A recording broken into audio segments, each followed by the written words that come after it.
Ale, muchísimas gracias. Buenos días para todos. Justamente estamos con el oncólogo, el doctor Eduardo La Salvia, para justamente preguntarle sobre esas terapias ahora multimodales para luchar contra el cáncer, que desde hace muchísimos años que se investiga y se sigue haciendo. Buenos días, doctor. Un placer. Buenos días. Muchas gracias por la invitación. Nos gustaría que nos contara, porque en definitiva uno que de repente le interesa y uno lee, sabe que se ha investigado desde hace mucho tiempo una vacuna, fármacos y diferentes maneras de tratar de combatir esta patología. Hoy la estrategia es atacar por varios flancos. Exactamente. Y esto va un poco en relación a lo que ha sido el avance en el conocimiento del cáncer. En la medida que hay avances en el conocimiento del cáncer y de su biología, empiezan a aparecer tratamientos que de alguna manera están dirigidos a las características que se van descubriendo. Para ser claro e ilustrativo, hasta hace no muchas décadas se concebía el cáncer como el crecimiento desmesurado de un grupo de células, ¿sí? Más células, más tumor, enfermedad oncológica. Con el correr del tiempo se entendió que además había un déficit en la mortalidad del cáncer.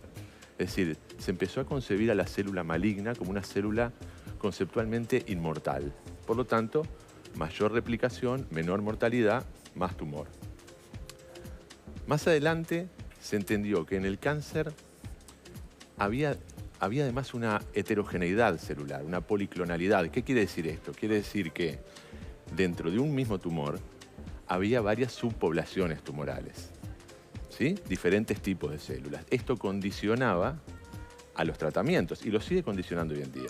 Y de alguna manera también hay algún tipo de cáncer que dicen como que se mimetiza, entonces es difícil de detectar porque es igual al tejido en el que está alrededor, entonces es más difícil de encontrarlo.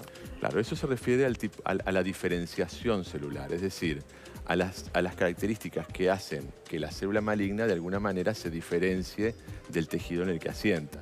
Esa diferenciación puede ser mayor o menor. Pero volviendo además al tema de la biología del tumor maligno, más allá de las diferencias celulares en relación a los tejidos normales, se empezó a entender también de que en el tumor maligno coexistían no solamente las células malignas, sino un estroma, un magma extracelular en el que había elementos que favorecían la proliferación maligna, entre ellos la existencia de neovasos, ¿sí? De vasos sanguíneos aberrantes, pero que de alguna manera generan una nutrición a estas nuevas células. Y aparte imagino que en un tejido que está mutando más rápido necesita más sangre, necesita alimentarse, lógicamente. Exactamente. Dentro de lo que nosotros llamamos el fenotipo maligno, es decir, las características malignas de estas células, está la producción de sustancias que estimulan la formación de neovasos. Esos neovasos lo que hacen es nutrir al tumor y favorecer su replicación. Imagino que se habrá estudiado cómo hacer para que no se alimente ese tumor, para hacerlo que muera de hambre, por ejemplo, para decirlo, Claro, digamos, en criollo, claro, ¿no? Claro. La terapia multimodal contempla la participación de tantos fármacos como sea necesario para combatir esa heterogeneidad celular, pero también hoy en día la administración de fármacos que de alguna manera inhiben la formación de neovasos, impidiendo entonces la correcta nutrición del tumor maligno, de alguna manera sitiándolo, ¿sí?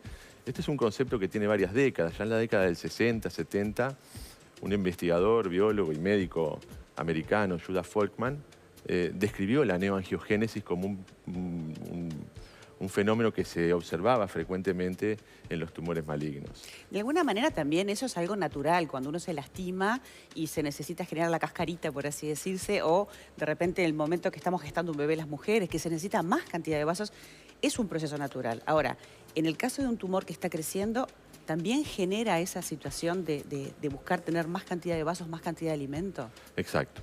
Exacto, y teniendo en cuenta ese concepto es que se han diseñado dentro de la estrategia multimodal del tratamiento del cáncer medicamentos que lo que hacen es bloquear ese crecimiento y de alguna manera, como decíamos, sitiar a la población celular maligna, favoreciendo la mortalidad de esas células que están poco nutridas, por decirlo de alguna Verdaderamente manera. tienen que hacer como una investigación previa para conocer contra qué tumor se va a trabajar para poder artesanalmente encontrar cuáles son los mecanismos ideales para combatirlo.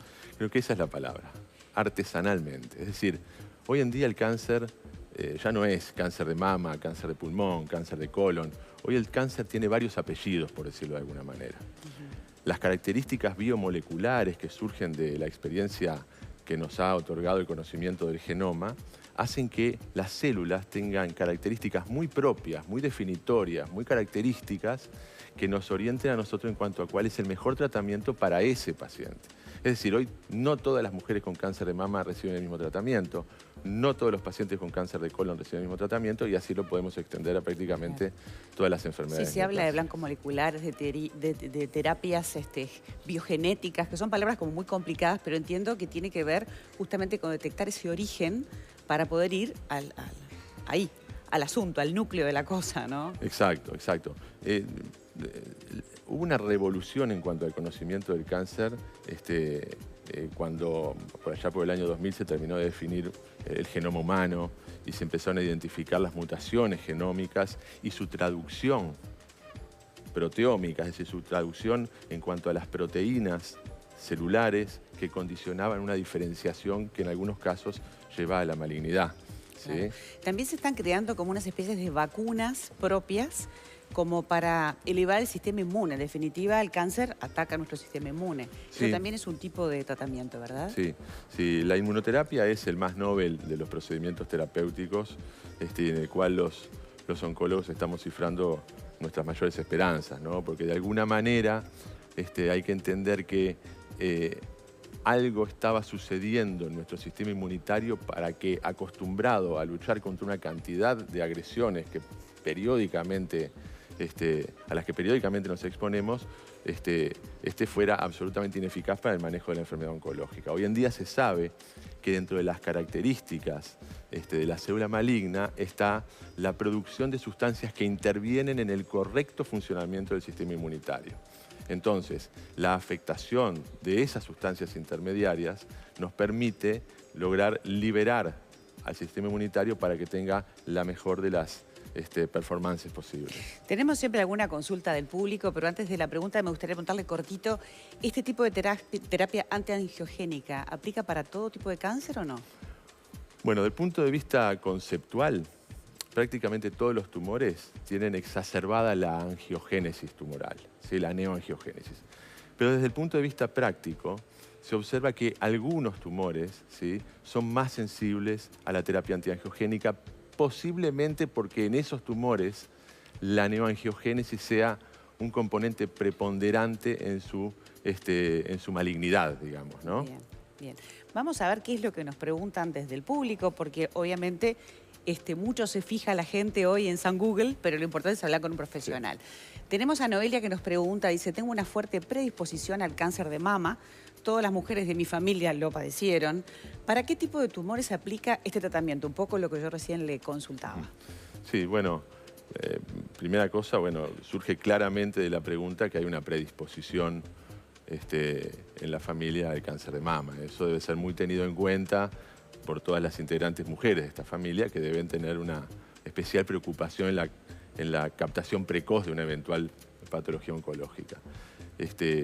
Con respecto a los tratamientos a los cuales hicimos referencia, bueno, volvemos a lo que dijimos anteriormente, es decir, hay que ver las características definitorias de la enfermedad de estas pacientes, ¿sí?, para poder proponer el tratamiento más adecuado. Sea la tradicional quimioterapia, sean los tratamientos de blanco molecular, hay ensayos clínicos en curso en relación a la inmunoterapia que todavía no se aplican en el cáncer de mama y la antiangiogénesis se ha propuesto también para algunas circunstancias muy puntualmente definidas. Perfecto, bueno, ha sido clarísimo y hemos aprovechado a preguntar un montón de dudas. Obviamente hablamos de temas de medicina y a todos nos puede pasar, así que tenemos que estar muy bien informados. Doctora, ha sido muy gentil, muchísimas gracias. Muchas gracias a ustedes. Nosotros nos vamos ahora a visitar el consultorio del doctor Hachtal.